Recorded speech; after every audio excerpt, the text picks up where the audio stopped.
Welcome to Think for Yourself Radio, a minimalist podcast exploring fringe concepts in health and consciousness from a biohacker's perspective. So I wanted to share with you guys some of the things that, in hindsight of reflection, helped me get closer to my goals and become more sovereign. And so here's one of the ones that I found was supremely beneficial. Gosh, I think it was 2 years ago. I did like a declaration of sovereignty. This is kind of like borderline like astral travel work, but anybody can do it. It doesn't matter what dimension you do it in. It's simply a declaration written or spoken from the heart with the full intention and meaning and desire that you are now a sovereign being, that you're sovereign, that in all ways, in all dimensions, throughout all time, space. Even if you don't feel fully sovereign yet while you're doing it, doing these declarations repeatedly, like it can be like at times like it can change your life pretty rapidly, because when you make pretty drastic declarations like this and you're not like prepared to let go of attachments, what'll happen is like the universe will respond and it'll make all these changes in your life for you. And it'll be pretty intense if you're still attached to that life.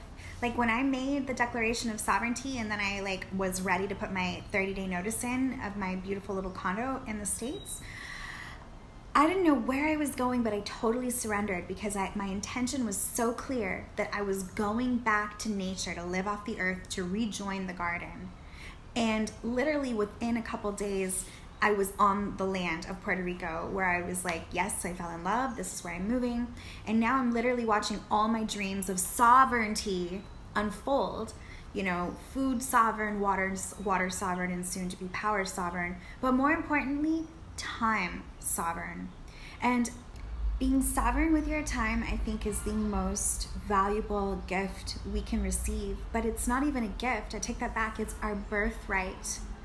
I think that when we come in, the template, you know, is that we come in with these templates of not being sovereign to like protect us and keep us in these little boxes. But however, as we evolve our consciousness, we begin to access our own freedom of choice and our own free will. And you have to really activate and initiate yourself to take your power, and your power is choice. And it's our birthright, divine birthright, to be fully sovereign beings that can just create at will. And like I know that this is a concept that everybody talks about, but not very many people are living it. And let me tell you what, like I've done a study on myself before any of these concepts came out, and I noticed a pattern. We have a part of our brain called the frontal cortex. And the frontal cortex is the last part of our brain that gets developed. It doesn't usually start developing until maybe like at the maximum stretch, 17 to 25. And honestly, if in those time frames or the time frames before, you've put a lot of toxins in your body, alcohol, drugs of any kind, or have like a bad diet, the chances of yours fully activating will be very rare. And you can see a lot of these people as they move through the world, it's like they don't have, the majority of us, right? They don't have the ability to have that little tiny gap between self and thoughts, like the vision to see, well, there's my thought, but here's my awareness. And the good news is that this can totally be, no matter what age you are, you can activate it no matter what. And I can tell you how in a later video, but it has to do a lot with a certain type of meditation. So being able to observe your thoughts is the single most powerful thing we can do to accelerate our own sovereignty actualizing in our lives. And so that I'll do a video on later, which will address specifically how I did it. I activated mine, which it was not activated thanks to my partying years. I activated mine around age 26, 27 with a shit ton of meditation. So, but what it is this, right? Your thoughts, everybody talks about like your Merkaba in the New Age world, like, oh, I gotta activate my Merkaba, but really they don't understand what that means. And I look at it like it's this, right? Your heart is the vehicle, it's the car, so to speak. The thoughts that you think are the steering wheel, and your consciousness or your frontal cortex is the gas. And the more that you think thoughts that are in like a coherent energy, the more that you're aware that you're thinking thoughts consciously and creating, and the more that you observe that feedback loop, think and then observe, the faster, well, the greater your consciousness grows, and the accelerator of this Merkaba, you go faster and faster. So this is the first step, I believe, in becoming sovereign. And a little hack that you can do is start just noticing patterns in your life. Like if you don't want to dedicate the time to meditate, just really become curious. Like wipe away all the thoughts that you thought you knew about life before, and just start fresh. Like start looking at life with the curiosity. What is really going on out there? And start documenting in your brain the similarities, the coincidences, and just get curious. I think this is the first step to acknowledging that you have an effect on this reality or construct, whatever it is what we may be living in. You have a powerful and potent effect, and that you can increase that effect simply by increasing your electromagnetic toroidal heart field and its coherence. A little hack is, like basic physics, you have a toroidal field in your heart and one in your brain. If you can harmonize those two, you can amplify your consciousness, aka you can press the gas harder and make things happen quicker. Now this becomes super important when it comes to our sovereignty, because our sovereignty is the thing that I feel as a world, we're all a little bit enslaved, except for those of us who are truly accessing this inner power and taking back our birthright. And I want nothing more than the world to become fully sovereign. Some things to look out for in your mindset that will completely unravel any progress that you're making towards becoming sovereign is one, victim mindset. A mindset that this universe has some type of regulation that's off, right? Amiss. So that like seeing things and focusing on the victim mentality of it, like the powers that were in this construct, it wants to keep you in that. I don't know why. I can't claim to know why, but I believe it might be for a benevolent reason. However, that's what we're designed to do, is stay in that construct of victim mentality, to have somebody else watch over you until you can access and become fully free on your own. And so if you have these limiting beliefs about injustice in the world, you can see it, but you don't have to subscribe to it as your personal reality. And you have to break away from all the things that you were taught that was you. After you let go of these ideas that you are being attacked and under like injustice, no matter if that's what you see out there in the world and that's actually happening, you have to take back the power and somehow be like, you know what, regardless of how I ended up in this position, I have the power to change it. And really you have to unidentify with those ideas or labels, and just that's the first step of becoming sovereign, is not identifying with anything that can be described. Or like I always get concerned when I see like memes that describe my belief set perfectly. I know that I've been put into a box, and I've agreed to be in that box. So I take a step back and I disidentify from those beliefs, and I try to seek for truth. An important aspect of sovereignty is this: you have to be willing to let go of all previous beliefs in service to truth. Truth prevails.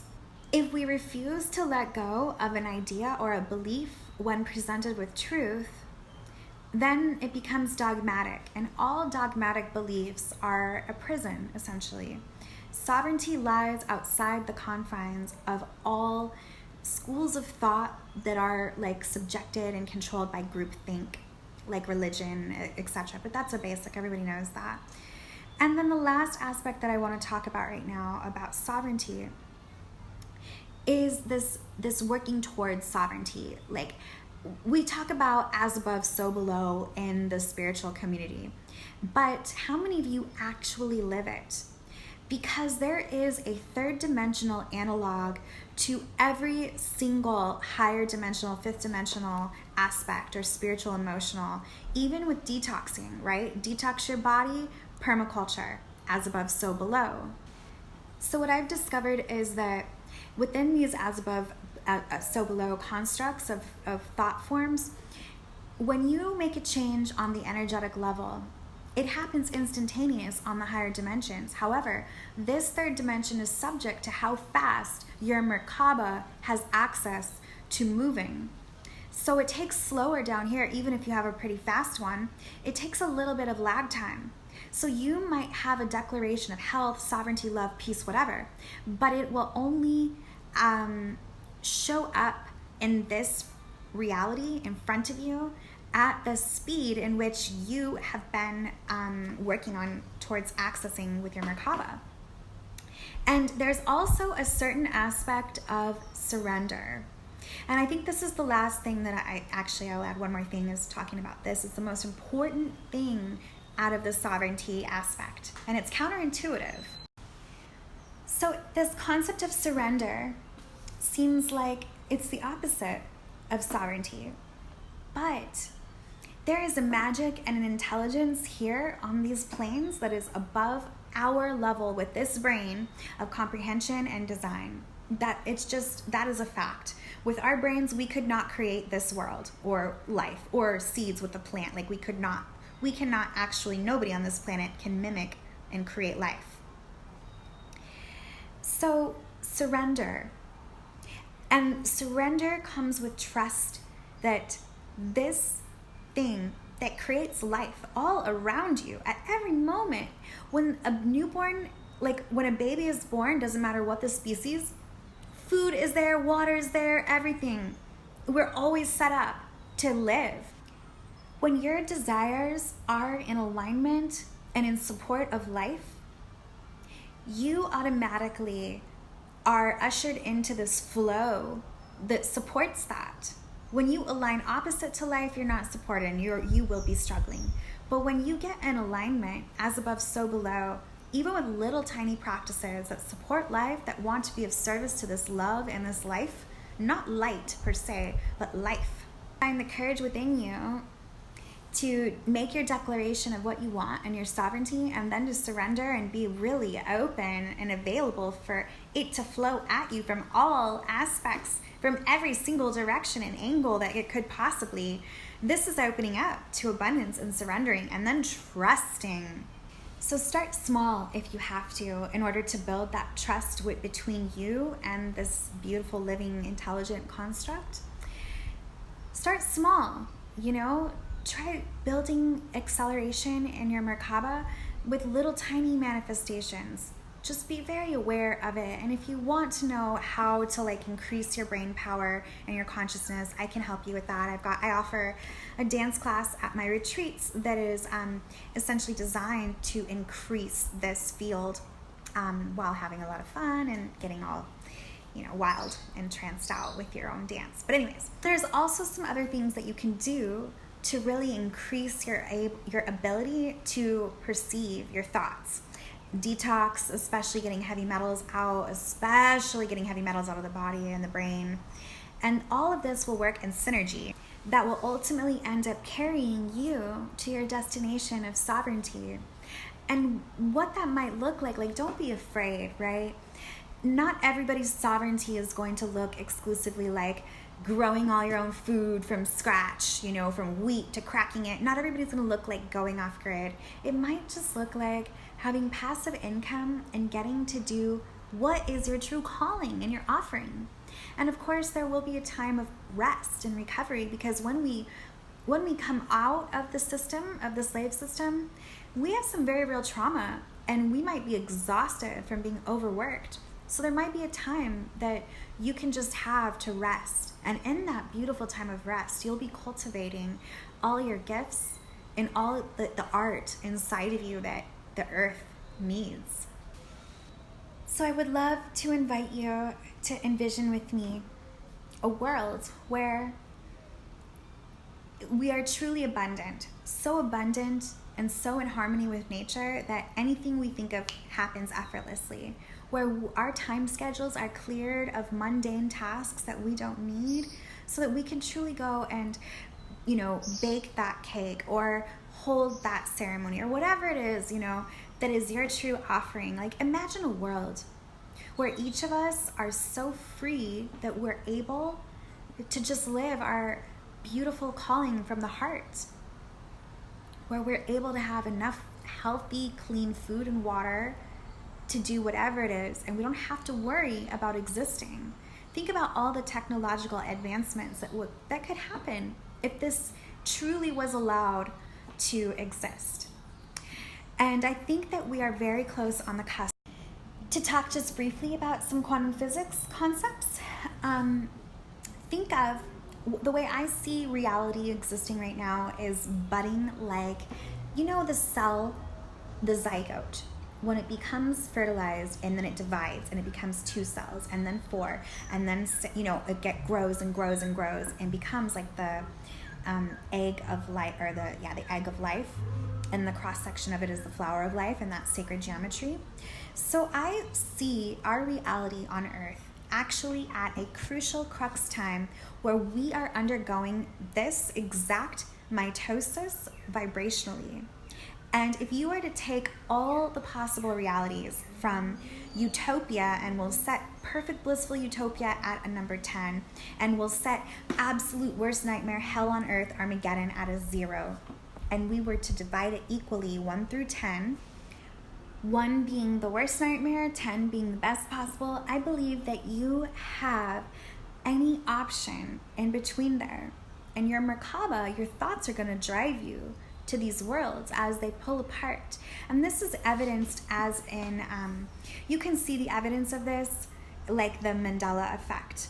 And that's a positive thing. The fact that we're seeing such strong Mandela effects happening is super positive, because this is evidence that we are, in fact, undergoing multiple realities. And quantum physics will tell you this, that everything, infinity, exists in this very moment, all in superposition. However, the observer is what collapses the wavelength. So the observer, aka our consciousness, collapses the wavelength. But what do we collapse the wavelength to? The resonance of our thoughts, our brain wavelengths. So you are being invited to choose the most beautiful utopia that you could possibly dream of. And there are some crucial things that we have to talk about in order to help get your thoughts cleaned up. If you are addicted to the dog and pony show of politics, if you are polarized in that whole game, you have to know they're all paid actors. You have to know their single existence is just to make you suffer and feel feel like a victim and feel powerless. Don't give it one even single drop of your attention. It's not worth it. It's not real. It's not real. What is real? Go outside, put your feet in the earth. That's real. What's real? The fruit that you could just pick off of a vine. The fruit that you can get at your local farmer's market. That is very real. The clean water, no matter how you're purifying it, that's real. Your emotions, your thoughts, your community, who you position yourself with, that is real. The earth is real. So I really invite you to take as many steps as you can right now, and even just an intention to go back to the earth. The earth is what is going to survive. If you align yourself with life, aka our earth, if you align yourself in harmony with this, you will always prosper and you will be sovereign. And this is the first step. So thank you guys for listening to the whole thing. And I'm hoping that from my heart, like my dream, my wish for all of us is to have this freedom to do to live your heart's truest calling. And it's possible. I'm living it. I'm living it. All because over 12 years ago, I decided to do a couple thought experiments and really discover if reality was in fact plastic. And it is. It totally is. You can totally create it and change it at any moment. You deserve that freedom. We all do. It's our birthright. You deserve it. Look at how hard you work. Look at how much you struggle and suffer. You deserve freedom. You deserve infinite abundance. You deserve sovereignty. And I want nothing more than to help this. I want this message to find you if you're in despair, if you're in transition, if you're curious, whatever, wherever you find yourself. Like, I just want this video to inspire you to start taking the tiniest steps and to have faith that it's possible, and don't give up. You're so much closer. If you're watching this right now, you are so much closer to becoming sovereign than you ever knew. And you will watch it unfold right before your eyes. And while it's unfolding, stay very excited and curious and grateful about the journey, because the journey is also part of our sovereignty. Thank you again for watching this entire video. I'm Kalina Lux, and I have a little biohacking for sovereignty detox and dance retreat here in the beautiful island of Puerto Rico. And we'll be hosting some beautiful little retreats and ceremonies in the upcoming year, and focusing primarily on getting heavy metals out of the body and connecting back to the garden using various plant medicines and whatnot and herbs from the local jungles here. So you can follow me on Instagram at my personal account, Kalina Lux, the biohacktress, and my retreat account, Island Alchemy Sanctuary. And I'm looking forward to connecting with you guys. And if you have any questions or want some personal consultations on detox, hit me up. I would love to help you get yourself more sovereign, especially from these metals that are caging us. So much love.